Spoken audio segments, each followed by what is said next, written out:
Brazil, Argentina, Uruguay, Paraguay, the core of Mercosur, the countries that feed the world. But how well do you know them? How well do I know them? Welcome to Feeding the World, Mercosur Business News, the first video podcast from Mercosur about Mercosur for the world. This comes from 25 years of passion and knowledge as an economist, building bridges between Mercosur and the world. We hope you really enjoy it.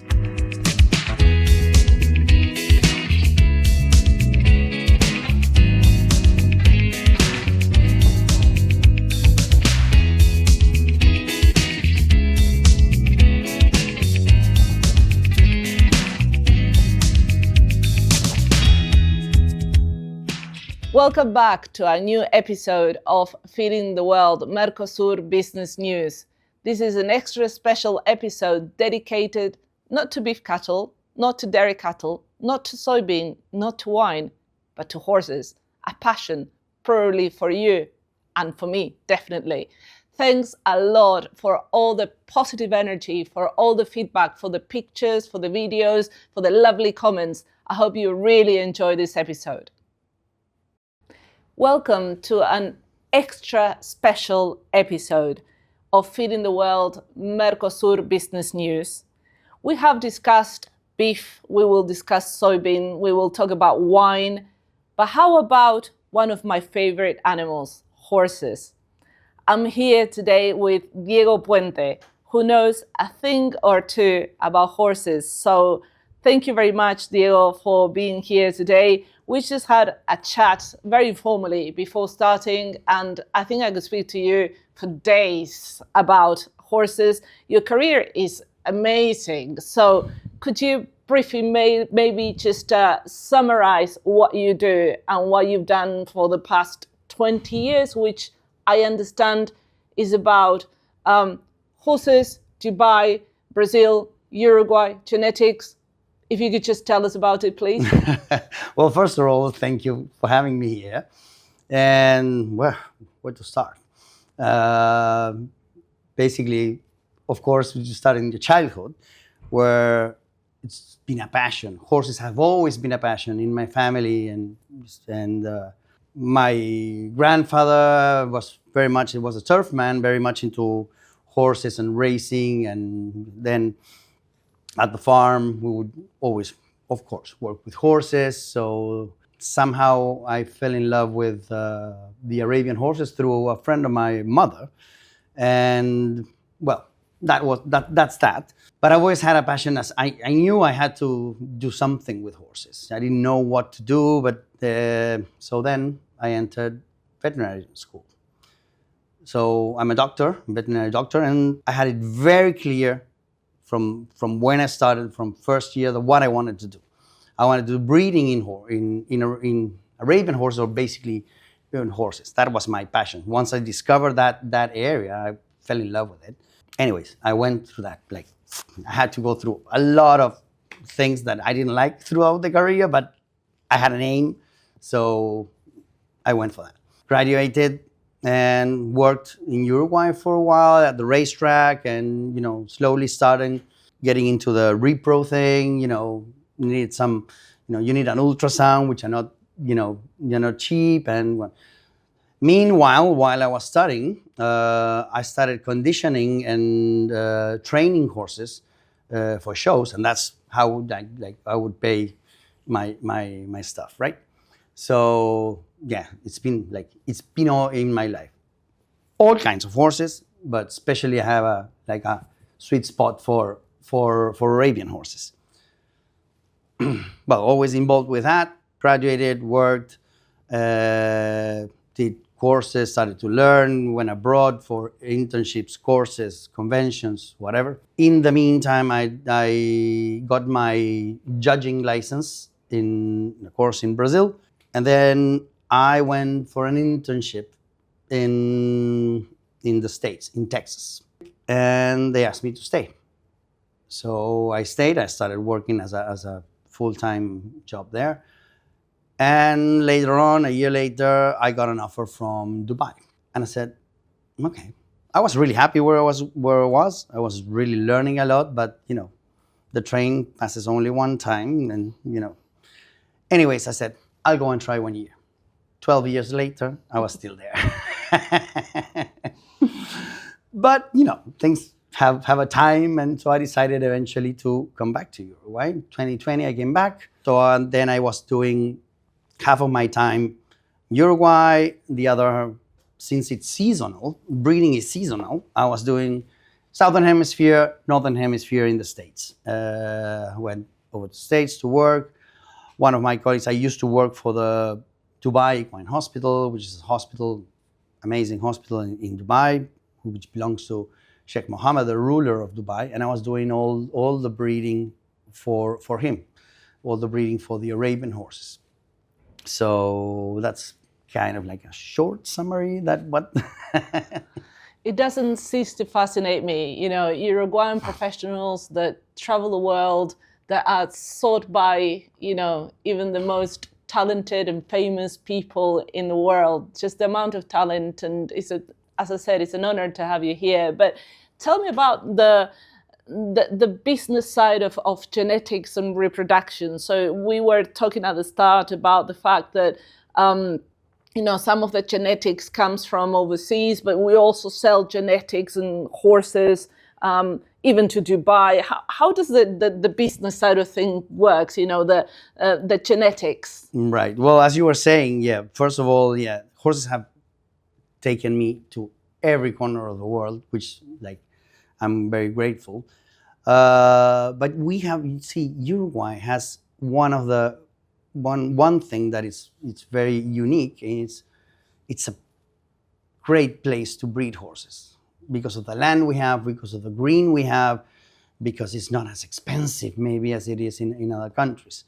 We've always had Arabian horses for many, many, many years, and yes, well, we've imported frozen semen, genetics, individuals, horses, but we still export, of course, only the top ones.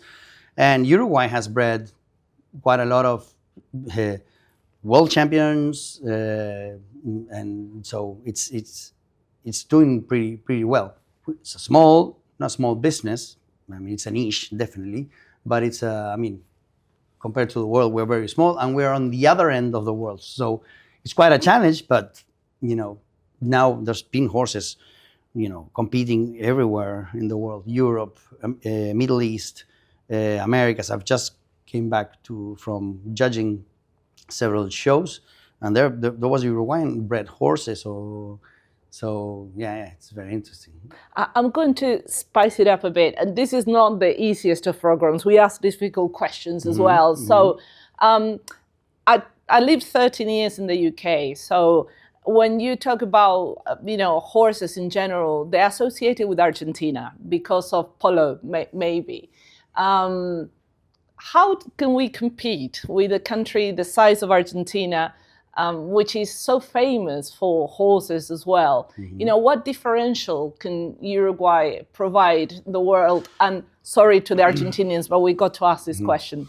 Well, when it comes to Arabian horses specifically, there's two sides of it. I've been involved as a judge for many years, and especially now, which I have more time and there's no conflict of interest for not being working in Dubai anymore. I can do more. So that's more like morphology, beauty. It's like a beauty contest, basically, the most perfect horse, right? But then on the other side, we have Arabians have been warrior horses. Don't forget that Arabians, the Arabs conquered Spain for many years, on those horses, and they have resistance. So it's the horse for for resistant ride, going further, right? 160 kilometers, whatever. It happens that Uruguay has a tradition of more than 100 years of that kind of races, right? With other type of horses. So when it came to getting these horses into endurance, that is a much more worldwide sport, not as the raid where we have here. The knowledge was there. People know how to breed, what to look for, how to train, and it's in the DNA of Uruguayan. So that made it, very easy. Uruguay has exported so many like endurance horses, because there's of course it's been improving all the selection and all that, but there's not only horses, but a lot of people that have gone to work abroad with all these, endurance horses because of the knowledge, right? Wow, yeah, that's amazing. And one final question for you. Those animals, I mean, as you said, it's a beauty contest. They are absolutely gorgeous animals to even look at. I've seen them, and they're just like a beauty pageant, as you were saying. I could imagine with the value they have, they are so well looked after. From the nutritional point of view, from the animal health point of view, animal welfare point of view. Where do breeders buy all those supplies from? I have worked with companies from the UK, from the US, from Ireland that supply equine products. Do you buy from those countries? Do you buy from Brazil, from Argentina? The products that you work with, where do they come from for all those aspects of looking after those beautiful animals? Definitely, when it comes to nutrition, we have everything here. So it's not like Dubai that we have to import everything. So in those terms, that's pretty easy. Then, since being a small country, other stuff like, I don't know, saddles, this and that, and more products. It's a small market, so there's not too many people producing those. So a lot of people import them, and but we do have pretty much the important thing, and we have very good professionals taking care of the health of those horses. So.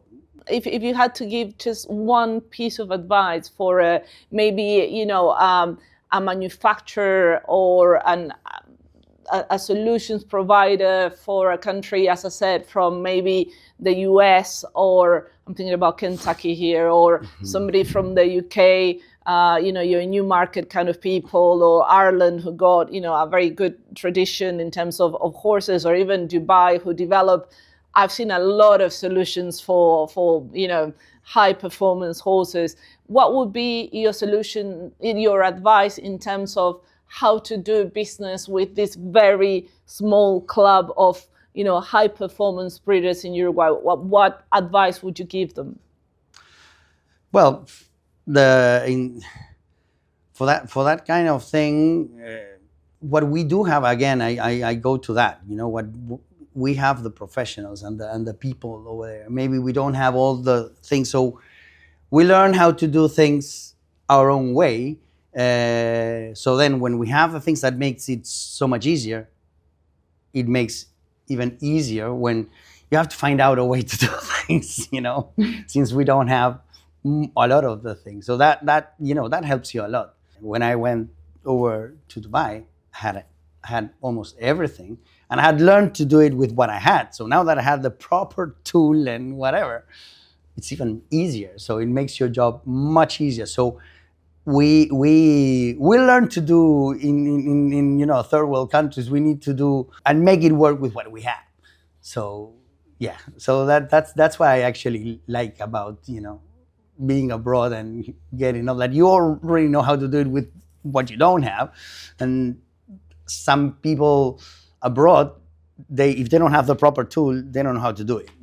So it's a good point, Diego. I've seen that, again, for people watching us from outside Mercosur. That's a very Argentina, Uruguayan, Paraguayan, Brazilian kind of answer. We make do with what we've got, which is sometimes not, your top class products and services that you might find in, as I said, the UK, the rest of Europe, in the US, in Dubai, in Japan, and we just, produce the animals, whether it's horses or cattle, whether it's dairy or beef cattle, or whether it's wine, or whether it's in any food, also textiles, horses. We just make use of the resources we got, because, as Diego was saying, we got some of the best professionals. So when you come here, you might not find the latest technology, but you will find the best professionals. Now, that also means that there's opportunities to make professionals' life easier if they just had that technology at the right price, because they're used to doing without it. So it means that you have to find that sweet spot to be able to understand that the market, particularly in Uruguay, is small, but that they can do without it. But if you can solve that problem, then it's a good niche market and a good showcase market for the rest of Mercosur. So thank you, Diego, very much for being here today. It's been a real pleasure, and the best of the best to you. Well, thanks for having me, and it's been a pleasure as well. Thank you. Well, that's true passion for horses, and that's a true Uruguayan expert touring around the world and teaching us a thing or two about horses, about reproduction, about international trade. Keep the pictures, the images, the videos coming, and thanks for building this community together, and thanks for letting us bridge Mercosur to the rest of the world. See you next time. Todo, ¿no? Te agradezco un montón. Bueno, no, por favor. Le escribo a Vale y a Vero y Dale. les cuento. Bueno, Estamos todos conectados.